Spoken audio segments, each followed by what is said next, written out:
India के former foreign secretary mister Shyam Saran ने एक बार स्टेटमेंट दी थी कि India should take into consideration Chinese culture when you devise your policy with regard to China.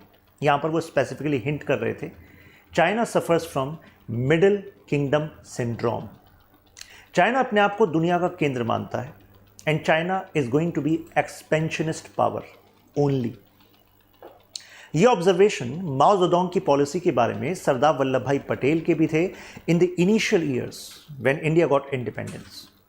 उनका मानना था कि आप कितना भी मान लीजिए इंडिया, चाइना, हिंदी, चीनी भाई भाई, लेकिन चाइना की हिस्ट्री, उसके कल्चर में कुछ ऐसी बातें हैं जिसकी वजह से वो अपने आप को एक्सपेंड करेगा और उसका नुकसान इंडिया को होगा। ऐसे में only strategy we can rely on is realist strategy. अपनी आंखें खोलकर रखें, एक्सपेक्टेशंस में न जाएं कि ऐसा हो जाना चाहिए, देखिए कैसा हो रहा है। इसको हम कहते हैं हिंदी में यथार्थवाद in with respect to theory in international politics, क्योंकि अंतर्राष्ट्रीय राजनीति को समझने के कई तरीके होते हैं, जैसे कि रियलिस्ट, जैसे कि आइडियलिस्ट। तो रियलिस्ट पर्सपेक्टिव का कहना है कि जब भी आप चाइना के साथ रिलेशंस को बनाएं, you should consider power as your only friend, and when you say power you should consider only your power, not power of your friend। जैसे कि चाइना को काउंटर करने के लिए हम यूएसए के बारे में सोचते हैं, आप मत सोचिए। yes that should be part of your strategy but you cannot rely totally on it। क्यों? क्योंकि वो कभी भी बदल सकती है ना। तो अब गालवान में जो हुआ, तो उसके बाद अभी जो एलएसी को लेकर एग्रीमेंट हुआ, तो ये मत समझ लीजिए कि China is actually agreeing because China wants peaceful border, क्योंकि अभी भी चाइना ने वो एलएसी वाला जो पार्ट है, उसके अक्साई चीन वाला पार्ट तो कब्जाया हुआ है, लेकिन वो सेटलमेंट केवल सेटलमेंट नहीं है। ऐसा भी हो सकता है कि वो एक डिस्ट्रैक्शन हो, चाइना की नज़र कहीं और हो, क्योंकि रीसेंट रिसर्च रिपोर्ट्स कह रही हैं कि चाइना ने 22 नए विलेजेस बनाए हैं भूटान में। तो आप कहेंगे भूटान में बनाए ना, तो इंडिया को क्या प्रॉब्लम? अभी आपको सब कुछ पता लग जाएगा। पहले हम जानते हैं गालवान में क्या हुआ, कब हुआ, क्यों हुआ, और उससे पहले क्या हो रहा था। फिर ये रीसेंट एलएसी एग्रीमेंट है क्या, इंडिया का कॉम्प्रिहेंसिव प्लान क्या है लाइन ऑफ एक्चुअल कंट्रोल को लेकर। चाइना क्यों रिजेक्ट करता है भाई ये लाइन ऑफ एक्चुअल कंट्रोल को? उसका क्या रीज़न है? आप कहेंगे रीज़न थोड़ा ना होता चाइना का। नहीं, जब भी हम इंटरनेशनल रिलेशंस को पढ़ते हैं तो दूसरे के रीजंस को भी समझना चाहिए, चाहे वो कितने ही यू कैन से बेसलेस हों, लेकिन पता तो होना चाहिए ना। That is the basis of dialogue, right. चलिए चलते हैं। By the end of this lecture आपको क्लैरिटी मिल जाएगी कि भूटान की पॉलिसी, भूटान में आ रहे बदलाव, क्या वो इंडिया के लिए कंसर्न है, इंडिया को क्या करना चाहिए।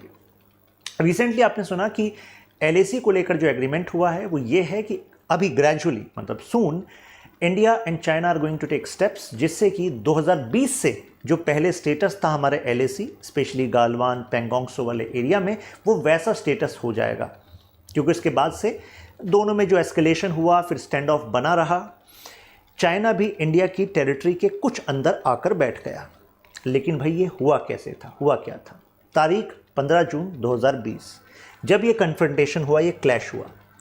देखिए एलएसी, पहले मैप को देखिए, ये है लाइन ऑफ एक्चुअल कंट्रोल। ये जो डॉटेड एरिया दिख रहा है ना, ये वाला एरिया, ये रेड स्पॉट्स नहीं। जो रेड स्पॉट है यहाँ पर ऊपर आपको देखेगा दौलत बेग ओल्डी सेक्टर, जो चाइना को लगता है कि ये बहुत बड़ा कंसर्न है कि इंडिया ने यहाँ पर बेस बना लिया। अरे भाई साहब, बनाए क्यों ना, इसके ऊपर ये काराकोरम पास है। आप क्या चाह रहे हो कि यहाँ पर इंडिया को वीक रखो? ये हमारा लद्दाख रीजन है पूरा का पूरा, आपने इसका एक पार्ट अभी कब्जाया हुआ है। जो कन्फ्रंटेशन का पॉइंट था वो ये था गालवान वैली, इसको PP14 कहा गया है। PP14 का मतलब पेट्रोल पॉइंट 14। पहला क्लैश यहाँ पर होता है और उसके बाद क्लैश यहाँ पर होता है पेंगोंग त्सो, नीचे आप देख रहे होंगे पेंगोंग त्सो, क्योंकि पेंगोंग त्सो लेक इस पूरे एरिया में है। तो ये जो अक्साई चीन वाला ये वाला एरिया भी है, मतलब एलएसी के लाइन ऑफ एक्चुअल कंट्रोल के इस साइड भी है और इस साइड भी है, यानी कि इंडिया वाली साइड भी है। तो चाइनीज फोर्सेस अपने आप को इंडिया वाली साइड फर्दर पुश कर रहे थे।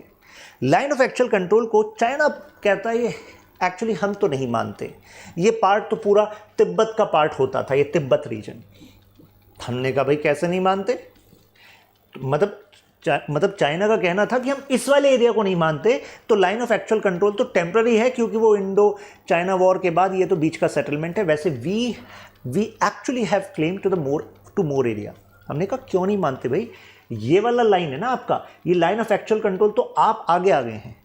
तो चाइना का कहना है कि ये जो आप बता रहे हैं ना, ये लाइन एक्चुअली ये जम्मू एंड कश्मीर जो एक होता था, यहाँ पर जो डोगरा किंग्स होते थे उनकी नहीं होती थी। इनका कहना है कि हमारे रिकॉर्ड के हिसाब से इस जगह पर तिब्बत शासन था, और तिब्बत जो है वो चाइना की जो जिंग मतलब चाइनीज़ डायनेस्टी के अंडर था, मतलब चाइनीज़ जो मोनार्की थी उसके अंडर था। इसको हम कहते हैं किंग शासन, QING, किंग शासन के अंदर था। लेकिन फिर वहाँ ज़नाए रेबेलियन हुआ, वो डिक्लाइन हो गया। तिब्बत ने कहा हम आज़ाद हैं, और तिब्बत को फिर उन्होंने कहा भाई नहीं, तुम आज़ाद नहीं हो, तुम हमारे हो, और तुम्हारा जहाँ जहाँ हमको लगता है कि तुम्हारा एरिया था वो सब हमारा है। ये देखिए क्या चल रहा है। लेकिन इसके पीछे थी स्ट्रेटजी। ये आपको एक पतली सी लाइन दिख रही होगी, ये लाइन एक्चुअली इधर आपका पड़ता है जिंगजैंग रीजन और इधर पड़ता है तिब्बत। इसको कनेक्ट करने के लिए एक हाईवे है, इसको G219 कहते हैं। तो चाइना फर्दर इसको एक्सपेंड कर रहा था क्योंकि चाइना को लगता है ये उसकी लॉन्ग टर्म यू कैन से स्ट्रेटेजिक एडवांटेज के लिए नेसेसरी है। तो ये तो थे हॉटस्पॉट्स, यू कैन से ये थे वो पॉइंट्स जहाँ पर ये कन्फ्रंटेशन हुआ। तो क्या हुआ, किस जगह हुआ, लेकिन हुआ क्यों? देखिए 6 जून की बात है, लोकल मिलिट्री कमांडर्स आमने सामने आए और देखा कि भाई ये जो रीजन है इस लोकेशन में, देखिए ये डॉटेड लाइन के इस साइड तो इंडिया का रीजन हुआ कि नहीं हुआ, ये तो भाई डॉटेड लाइन के इस पार ये चाइना ने प्रेजेंटली ऑक्यूपाई कर रखा है, लेकिन इस पार तो नहीं आना चाहिए था। यहां पर हो गया आमना सामना इंडिया और चाइना फोर्सेस का।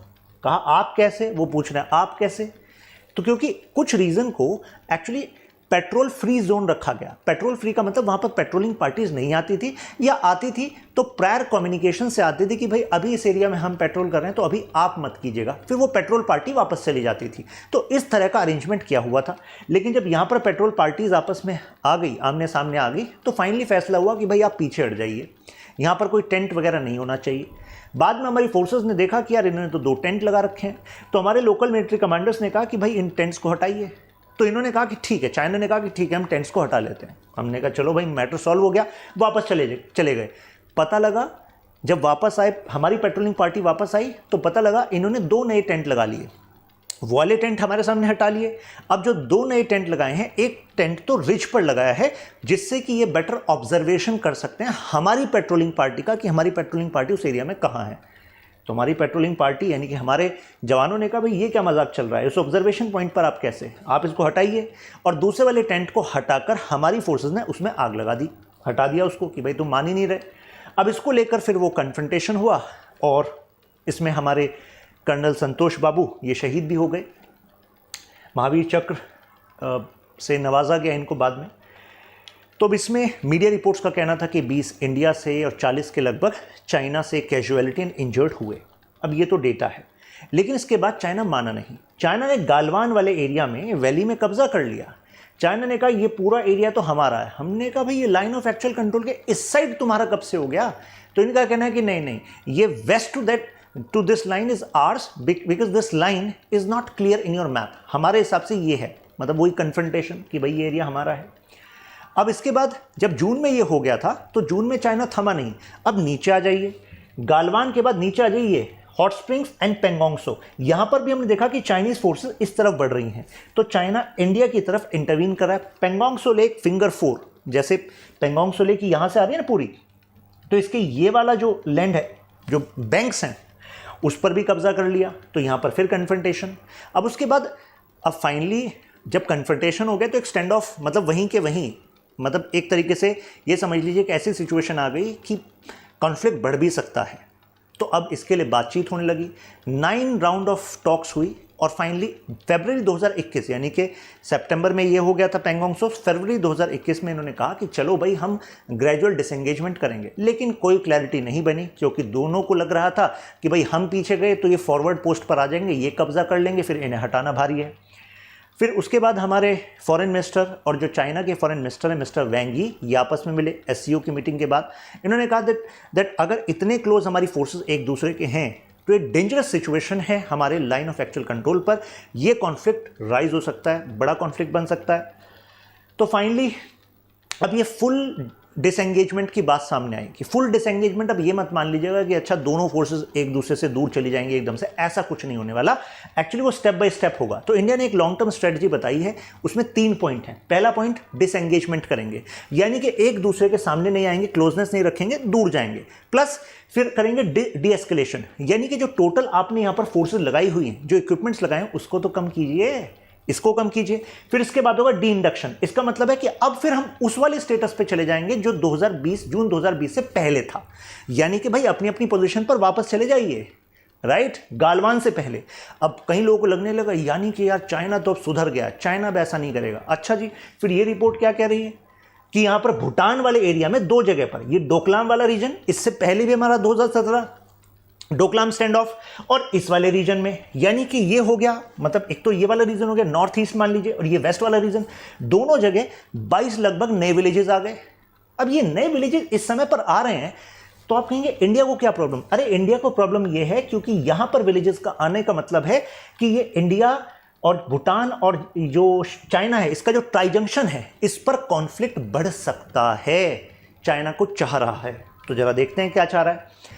तो ये जो विलेजेस हैं, इसमें एक यूनिक बात यह है कि ऐसे रीजन में बनाए गए जिनकी कनेक्टिविटी भूटान के अर्बन सेंटर से कम और चाइना के टाउन से बनी हुई है। तो यानी कि चाइना इस पर अपने क्लेम को सॉलिडिफाई करना चाहता है। ये देखिए, करीब 7,000 के आसपास लोग। अब जरा ये देखिए, ये आपको ऐसे विलेजेस लग रहे हैं क्या कि रैंडमली कोई जो हर्डर्स थे, शेफर्ड्स थे, उन्होंने बना दिए होंगे? इतने सिस्टमैटिक ढंग से कोई वहां के लोकल विलेजर्स ने थोड़ा ना बनाए हैं। इसके पीछे है चाइनीज मिलिट्री। तो चाइनीज मिलिट्री की स्ट्रेटजी इसमें क्या है? एक्चुअली इसकी रूट है 1990s में। उस कहानी पर जरा चलते हैं। हुआ क्या कि ये जो भूटान वाला ये रीजन है ना, इस पर तो वो शुरू से क्लेम, मतलब इस पे वो क्लेम कर रहे थे 1982 के आसपास यहाँ पर, क्योंकि जब चाइना बन गया उसके लगभग 30 साल इन्होंने इस पर क्लेम नहीं करा, इस वाले रीजन पर। फिर इसके बाद कहने लगे नहीं नहीं, ये तो हमारे वाला एरिया का पार्ट है, क्योंकि तिब्बत का पार्ट है और तिब्बत हमारा है, तो ये वाला एरिया भी हमारा है, ये क्लेम करने लगे। फिर ग्रेजुअली उन्होंने इस एरिया में भी क्लेम करना स्टार्ट कर दिया, और अभी तो खबर ये है कि वो यहां पर एक है सेकटेंग एरिया, उस पर भी क्लेम कर रहे हैं। अब आप कहेंगे कि भाई यहां समझ में आता चाइना है, यहां समझ में आता चाइना है, तो भाई वो चाइना एक्सपेंशनिस्ट है, यहां तो चलो वो क्लेम कर रहे हैं। आप में से कुछ लोग सोचेंगे ये सेक्टिंग वाले एरिया में यहां पर कैसे क्लेम कर रहा है, ये तो इंडिया है और ऊपर चाइना, ये पूरा भूटान है, यहां पर बीच में कैसे चाइना आ गया? सोच रहे होंगे आप। उसका रीजन ये है क्योंकि चाइना इंडिया के इस वाले रीजन को अपना रीजन बताता है ना, अरुणाचल प्रदेश, तो उसका मतलब है कि ये वाला रीजन भी चाइना का, और इसके साथ साथ भूटान का इस वाले एरिया को भी चाइना ही क्लेम कर रहा है। और चाइना को एक बार में याद नहीं आता, ये चाइना ग्रेजुअली क्लेम करता रहता है। अरे भूल गए थे 1990s में, चलो इस पे क्लेम करते हैं, फिर इस पे क्लेम करते हैं। ये सबसे रीसेंट क्लेम है चाइना का, राइट। अब कोई इनसे पूछे तुम्हें, मतलब अगर तुम्हारे सही में एक हिस्टोरिकल डिस्प्यूट होता तो भाई 1940s से इस समय तक कैसे ये आ रहे हैं, मतलब हाउ इज इट पॉसिबल? यानी कि इसके पीछे क्या है? वही जियोपॉलिटिकल स्ट्रेटजी है इसके पीछे। देखिए स्ट्रेटजी क्या है। इन्होंने इन विलेजेस को बनाकर यहाँ पर 7,000 के आसपास लोगों को बसा दिया। चाइना ने कहा कि देखो हम तो ऐसा ना करते, हमने आपको 1990s में ऑफर दिया था कि आप ना ये वाला पार्ट हमें दे दो, डोकलाम वाला पार्ट, लेकिन आपने दिया ही नहीं, तो इस वजह से हमें ये क्लेम बढ़ाने पड़े। मतलब ये ऑफिशियली नहीं कहते, लेकिन ये हम समझते हैं। ऐसा क्यों? क्योंकि अगर आप दूसरे के एरिया को बार बार क्लेम करते रहेंगे, आगे बढ़ते रहेंगे, वहाँ पर अपने सेटलमेंट कर देंगे, विलेजेस बना देंगे, फिर उनकी कनेक्टिविटी अपने चाइनीज़ टाउन से कनेक्ट कर देंगे, तो भाई जब वो इंटरनेशनल डिस्प्यूट आप खड़ा कर देंगे तो फिर आप उसको ये कहेंगे कि देखो हमें चाहिए तुमसे इतना छोटा सा हिस्सा और इसके बदले हम देंगे तुम्हें इतना बड़ा लैंड। तो भूटान भी सोचेगा कि यार छोटा सा हिस्सा और वहाँ पर मिलेगा ज़्यादा लैंड, चलो इससे कम से कम चाइना के साथ रिलेशंस तो स्टेबल हो जाएंगे, फिर तो डिस्प्यूट नहीं होगा। इंडिया का कहना है भूटान को, देखो इस गलत फहमी में मत रहना। पहली बात तो एरिया तुम्हारा ही तुम्हें दे रहा है, क्या बकवास बात है ये। इसको हम कहते हैं सलामी स्लाइसिंग टेक्निक। ये हमारे जो फॉर्मर सीडीएस हैं मिस्टर बिपिन रावत, उन्होंने इसका इस्तेमाल किया था, इस शब्द का, अपनी स्पीचेस में कई बार। चाइना की सलामी स्लाइसिंग टेक्निक, वो नए नए स्लाइस बनाकर क्लेम करता रहता है। खैर, तो उस समय भूटान जो है समझ गया था कि भाई हमें इंडिया के हिसाब से ही चलना चाहिए, क्योंकि इंडिया के साथ हमारे सिक्योरिटी इंटरेस्ट जुड़े हुए हैं, we can not trust China fully. तो चाइना ने उसके बाद कहा अच्छा नहीं मानोगे, उसके बाद से चाइना अपने क्लेम बढ़ाया जा रहा है इस एरिया में। तो ऐसा लग रहा है कि जैसे वो LAC पर गालवान हुआ, तो जो नया फ्रंट है, China is going to focus on eastern side now, that is why China is expanding so much. अच्छा, 2 लोकेशन क्यों? 2 लोकेशन तो आपको पता लग गई, क्योंकि ये वाली लोकेशन और ये वाली लोकेशन, अगर इस लोकेशन पर क्लेम बढ़ेगा तो बाद में जो पैकेज डील ऑफर करता है, पैकेज डील का मतलब कि इसके कुछ एरिया हमें दे दो और उसके बदले ये वाला एरिया ले लो। अब इसमें भी इंडिया का मतलब एडवाइस है भूटान को कि देखो, पहली बात तो ये पूरा एरिया तुम्हें नहीं देगा, ठीक है। तो भूटान इज लाइक यार मैं भी कौन सा डोकलाम वाला एरिया दे रहा हूँ, क्योंकि डोकलाम वाला जो रीजन है, इंडिया और भूटान का मानना है कि ये भूटान का रीजन है, और यहाँ से इसके बराबर में जो आपको टेरिटरी दिख रही है, ये वाली टेरिटरी है सिक्किम। तो इंडिया, भूटान और ऊपर चाइना का ट्राई जंक्शन हो गया। अगर यहाँ पर चाइना आ गया तो उसका मतलब है कि चाइना हमारे सिलीगुड़ी कॉरिडोर पर और सिक्किम में हमारी जो आउटपोस्ट हैं उन पर बेटर ओवरसाइट रख सकता है, यानी कि इन टर्म्स ऑफ कॉन्फ्लिक्ट वो हमें चैलेंज कर सकता है, नॉर्थ ईस्ट वाले एरिया को इस वाले एरिया से कट ऑफ कर सकता है। तो ऐसे में डोकलाम को हम जाने नहीं दे सकते। इसी वजह से रोचक बात यह है कि जब ये यहाँ पर हमें पता लगा 2017 में कि भाई चाइना अपने इंफ्रास्ट्रक्चर को फर्दर बढ़ा रहा है इस साइड, तो इंडियन फोर्सेस चाइनीज फोर्सेस के सामने खड़ी हो गई, स्टैंड ऑफ हो गया वहां पर। उस समय जो भूटान की आर्मी है, जो रॉयल भूटानीज आर्मी है, वो नहीं चाइना के सामने खड़ी थी। मतलब डोकलाम भूटान का बचा, उसको इंडिया रहा है, और रॉयल भूटानीज आर्मी वो नहीं खड़ी चाइना के सामने। वो क्यों नहीं खड़ी? वो कहते देखो हमें कन्फ्रंटेशन में नहीं आना, हम 8000 लोग हैं, मतलब इनकी जो मिलिट्री फोर्स है उसमें लगभग 8000 लोग हैं। कहाँ PLA और कहाँ इंडिया? तो इंडिया के पास कैपेबिलिटी है to protect Bhutan, but Bhutan is not having capability to safeguard itself, that is why India is safeguarding Bhutan. Advantage हो जाएगी ना। अब देखिए यहां पर एक जिक्र है ये जमफेरी रिज का, ये देखिए, तो ये है डोकलाम वाला एरिया, ये सिक्किम हो गया आपका। यहां पर जो आप रिज देख रहे हैं ये रहा।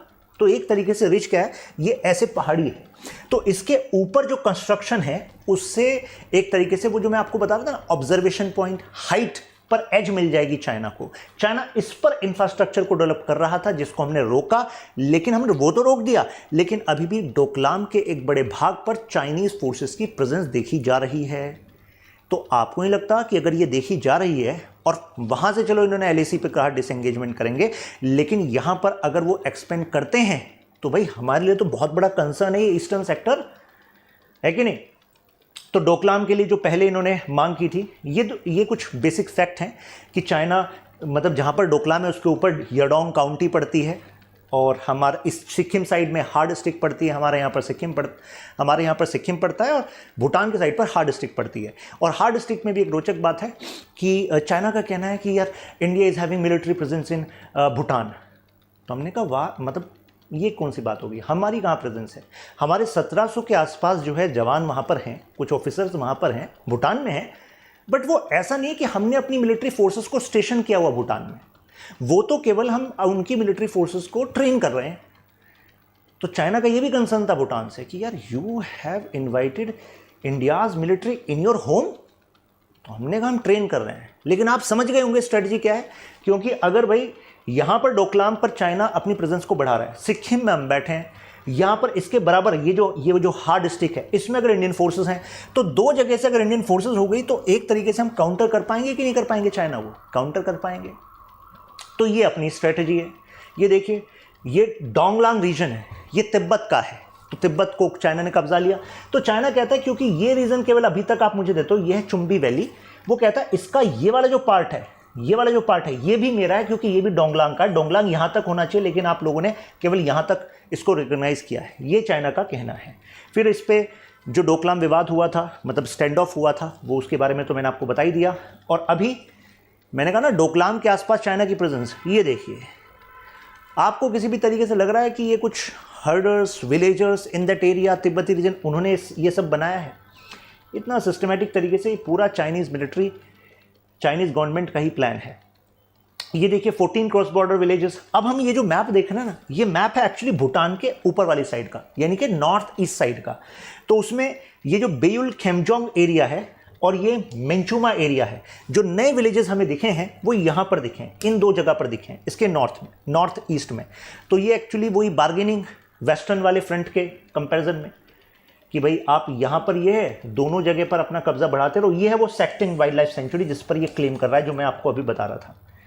मतलब तीनों तरीके से भूटान इज लाइक कि भाई तुम वेस्ट में भी क्लेम कर रहे हो, नॉर्थ में भी कर रहे हो, ईस्ट में भी कर रहे हो, हर जगह अपना क्लेम बढ़ा रहे हो। किस दिन ऐसा नहीं है होना चाहिए कि थिम्पू पे ही क्लेम कर लो अपना। खैर, पैकेज डील मैंने बताई कि जो ये वाला एरिया आप हमें दे दो, हम ये वाला दे देंगे। लेकिन ऑलरेडी इंडिया भूटान के बीच में जो ट्रीटीज़ हैं वो ये कहती हैं कि भूटान जब भी कोई यू कैन से एंगेजमेंट करेगा, कोई ट्रीटी रखेगा चाइना के साथ, तो उसमें इंडिया के सिक्योरिटी कंसर्न्स को उसको समझना होगा। तो इंडिया के सिक्योरिटी कंसर्न्स को समझते हुए अभी तक उसने इस पैकेज डील को, यानी कि जो बार्गेनिंग है, ट्रांजैक्शन है कि भाई इस वाले एरिया को हमें दे दो डोकलाम वाले को और वो वाले एरिया पर हम तुम पर क्लेम छोड़ देंगे, भूटान ने इस बात को नहीं माना। जब भूटान ने नहीं माना तो इन्होंने स्ट्रेटजी देखो क्या यूज़ करी 1990s में। पहले इन्होंने कुछ तिब्बती हर्डर्स को, जो नोमैडिक होते हैं, जो शीप को लेकर जाते हैं, तो उन लोगों को इस एरिया में छोड़ दिया, भूटान वाली तरफ भेज दिया। फिर जब वो भूटान वाली तरफ गए और उनका भूटानीज पीपल के साथ कुछ इंटरेक्शन हुआ, तो इस बात को समझा कर भेजा कि फाइनली तुम्हें वहाँ सेटल हो जाना है। तो उन्होंने कुछ टेम्पररी शेल्टर्स बना लिए। किसने? तिब्बती हर्डर्स ने। अब चाइना ने कहा अरे तिब्बत तो अपना पार्ट है, अगर ये जो भेड़ बकरी चराने वाले हर्डर्स हैं, अगर ये इस टेरिटरी में हैं तो भाई साहब इनको सिक्योर करना भी हमारी जिम्मेदारी है। देख रहे हो चाइना की PLA। तो इनको सिक्योर करने के बहाने फिर इन्होंने अपनी मिलिट्री फोर्सेस को आगे भेज दिया। मिलिट्री फोर्सेस वहाँ पर आ गई तो पहले कुछ टेम्पररी इन्होंने शेल्टर्स बनाए मिलिट्री फोर्सेस के लिए, फिर उनकी रोड कनेक्टिविटी कर दी, और रोड कनेक्टिविटी करने के बाद क्या है, फिर तो भाई साहब इन्होंने फॉर्मल पोस्ट बना दी, और उसके बाद विलेजेस, टाउन्स ये सब बनाने लग गए। जैसे उसमें से कुछ विलेजेस को इन्होंने टाउन जैसा फैसिलिटीज देना स्टार्ट कर दिया। What if Bhutan accept China's demand? फिर क्या होगा जी? तो आप कहेंगे सर भूटान क्यों एक्सेप्ट करेगा? भाई साहब हर देश ना अपने इंटरेस्ट में काम करता है। भूटान की जो यंग पॉपुलेशन है वो दूसरे देशों में जा रही है, तो ऐसे में भूटान के पार्लियामेंटेरियंस को लगता है कि इस यंग पॉपुलेशन को अगर भूटान में ही रोकना है तो अपनी इकोनॉमी को करना पड़ेगा डाइवर्सिफाई, और डाइवर्सिफाई करने के लिए चाहिए हमें इन्वेस्टमेंट। तो इन्वेस्टमेंट कौन कर रहा है? चाइना। तो आप कहेंगे इंडिया ने कुछ करा? इंडिया ने करा। इंडिया ने ये समझ लीजिए कि भूटान को सेल्फ रिलायंट बनाया एनर्जी में। जैसे कि उसमें हाइड्रो पावर पोटेंशियल बहुत ज़्यादा था, तो हमने हाइड्रो पावर जो पावर प्रोजेक्ट्स हैं उसमें पार्टनरशिप करी। तो आप कहेंगे सर भूटान को तो एहसान मानना चाहिए। एहसान कोई नहीं मानता। मानता क्या है कि प्रेजेंट में हमारे इंटरेस्ट किस तरफ हैं। तो अल्टीमेटली अगर रिलेशंस अच्छे बनाकर रखने हैं भूटान से, तो कंटिन्यूसली भूटान के इंटरेस्ट में इंडिया की तरफ होना ज़रूरी है। 2023 में इनकी मीटिंग हुई, ऐसा लगने लगा कि यार ये बायलैटरल डायलॉग कर रहे हैं भूटान चाइना, कहीं ऐसा ना हो कि इनके पैकेज डील को एक्सेप्ट कर लें। लेकिन उसके बाद कई एनालिस्ट ने बताया कि भाई साहब पैकेज डील में तुम डोकलाम को दे नहीं सकते, क्योंकि इंडिया का सिक्योरिटी कंसर्न है। अगर इंडिया का छत्र आपसे हटा तो चाइना क्या करे किसको क्या पता। क्योंकि माओ ज़ेडोंग जो पीपल रिपब्लिक ऑफ चाइना के फाउंडर थे, उनकी तो स्ट्रेटजी थी 5 फिंगर एंड पाम। तो भाई साहब भूटान तुम्हें तो एक फिंगर मानते हो, कभी भी कब्जा लेंगे।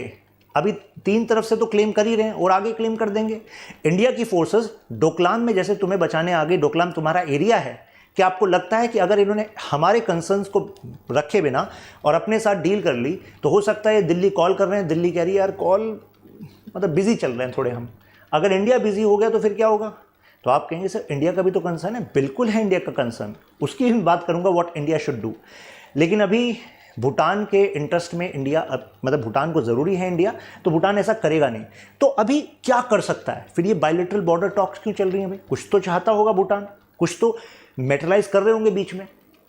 तो कुछ एक्सपर्ट्स का कहना है ऐसा हो सकता है कि डोकलाम के अलावा जो ऊपर वाला एरिया है उसमें कुछ एरिया एक्सचेंज कर ले भूटान, क्योंकि उस पर हमारे कंसर्न कुछ कम है। जैसे कि ये देखिए, ये हो गया डोकलाम, इसके ऊपर ये वाला जो एरिया है देख रहे हैं ना, याकचू एरिया, और उसके बाद ये सिंचुंग लोंगपा ये वाला एरिया। तो अगर भूटान ने कहा कि हम ये वाला एरिया दे देंगे, डोकलाम नहीं देंगे, तो एक्चुअली चाइना नहीं मानेगा। अगर चाइना ने सोचा चलो कुछ नहीं से कुछ ही बेटर है, तो चाइना भी यहाँ पर कुछ ही बेटर करेगा। चाइना यहाँ पर सारा एरिया जो वापस भूटान का है वो वापस नहीं देने वाला फिलहाल, राइट। तो ऐसे में दोनों के बीच में कुछ अभी बनने नहीं वाली, हम ऐसा कह सकते हैं, क्योंकि कुछ पार्शली एक्सचेंज हो पाएगा। लेकिन अगर पार्शल एक्सचेंज भी होने लगा, हमें तो उसके बारे में भी सोच कर चलना चाहिए ना कि इंटरनेशनल पॉलिटिक्स में you should be ready for worst possible scenario in your national interest. राष्ट्र हित में उसके लिए तैयार रहना चाहिए। तो व्हाट वी शुड डू, अब ये तो एक 3D डायग्राम है जो बता रहा है आपको, जो मैं ये जोमफेरी रिज इंडिया वाली साइड, ये डोकलाम का जो फ्लैश पॉइंट है जहाँ पर हम फोर्सेज आमने सामने आ गई थी। इंडिया के पास क्या ऑप्शन है? ऑप्शन नंबर 1, देखिए सिलीगुड़ी कॉरिडोर में, जिसको चिकन नेक कॉरिडोर भी कहते हैं, उसमें कंसर्न क्या है हमारा? कंसर्न ये है कि भाई इस साइड बांग्लादेश हो गया, सिलीगुड़ी कॉरिडोर से हमें सामान लेकर जाना है, सिविल, ट्रेड और आपका मिलिट्री इक्विपमेंट्स। तो अगर यहाँ पर चाइना एक्सपेंड हो गया तो इस वाले पर वो डायरेक्टली थ्रेटन कर सकता है। यहाँ पर उसने अटैक कर मैसिव अटैक कर दिया तो इंडिया की फोर्सेस यहाँ से मोबिलाइज ही नहीं कर पाएंगी, क्योंकि वो अपने आप को स्टेशन कर लेगा जलफेरी रिज पर। तो हम क्या करें भाई? तो एक तो उसका इंफ्रास्ट्रक्चर ना बनने दो, पहली बात। दूसरी चीज़, यहाँ पर बांग्लादेश के साथ एग्रीमेंट रखो कि आप इस पर डिपेंडेंट ना रहो। हमारी मिलिट्री, हमारे ट्रेड को अगर नॉर्थ ईस्ट से कनेक्ट करना है तो डायरेक्टली हम बांग्लादेश के थ्रू कर सकें। So bring that kind of offer before Bangladesh which Bangladesh could not refuse. Famous dialogue है, राइट? तो इंटरनेशनल पॉलिटिक्स में करना पड़ता है भाई। तो अगर अपने डिलेमा को हटाना है तो बांग्लादेश के साथ। दूसरा, डोकलाम तक पहुंचने के लिए सिक्किम वाली साइड से अपनी रोड कनेक्टिविटी को और स्ट्रॉन्ग कर दो। बीआरओ ने उस पर ऑलरेडी काम किया है। You will be surprise to know this data. लगभग 7 घंटे 40 मिनट डोकला तक पहुंचने में जो टाइम लगता था, क्योंकि वो म्यूल के थ्रू जाना पड़ता था, राइट? लेकिन उसको ब्लैक टॉप रोड बना दी गई है, जिससे वो समय घट गया है, लगभग 1 घंटे के आसपास हो गया है। यहाँ पर जो समय है 7 घंटे लगते थे, अब 40 मिनट के आसपास, 1 घंटा रफली मान लीजिए, इतना हो गया। तो ये भी चलो भाई अचीवमेंट है। इसके बाद तीसरा तरीका क्या है कि अगर वो मैसिव शेलिंग करता है, यहाँ पर हथियार की ज़्यादा बमबारी कर देता है इस सिलीगुड़ी कॉरिडोर में, तो हमें तब भी अपने सिविल सप्लाईज़ को अपने नॉर्थ ईस्ट में पहुँचाने के लिए मिलिट्री सप्लाईज़ को जारी रखना है। तो we should actually focus on building tunnels. तो ऐसी टनल्स में कॉस्ट आएगा, बट भाई देश की सुरक्षा के लिए कॉस्ट क्या मैटर करती है? इसी वजह से तो हम ग्रो कर रहे हैं, so that we can invest in this kind of strategy. तो हमें टनल्स पे स्पेंड करना चाहिए in Siliguri corridor, that can be a good way. तो कंक्लूजन के तौर पे कह सकते हैं हम कि भाई देखो, LAC में जो हो रहा है ठीक है, पॉजिटिव है, स्टेप्स उस पर होने चाहिए, डिसएंगेजमेंट होना चाहिए, बट इसका मतलब ये नहीं है कि हम थोड़ा लाइट हो जाएं with respect to China's aggression on Bhutan border, right? That is our concern. तो मुझे लग रहा है कि अब आपको क्लैरिटी मिल गई होगी। अगर सब कुछ हो गया क्लियर तो mention ultra clear in comments या फिर वाह, ठीक है? यहाँ पर आप मेरे साथ कनेक्ट हो सकते हैं, Shashank Tyagi for you, Instagram, Telegram, directly. कोई भी आपका क्वेश्चन है या कोई टॉपिक आप चाहते हैं जिस पर थोड़ा डीपर एनालिसिस, तो यू कैन कमेंट और you can shoot me a message. Question देखिए, examine Doklam issue and it's strategic importance for India. तो भाई सारे पॉइंट्स तो आपको मिल ही गए हैं लगभग। तो यहाँ पर मैं इस PDF को शेयर कर दूंगा, डायरेक्टली आप उन पॉइंट्स को नोट्स में अपने रख लेंगे।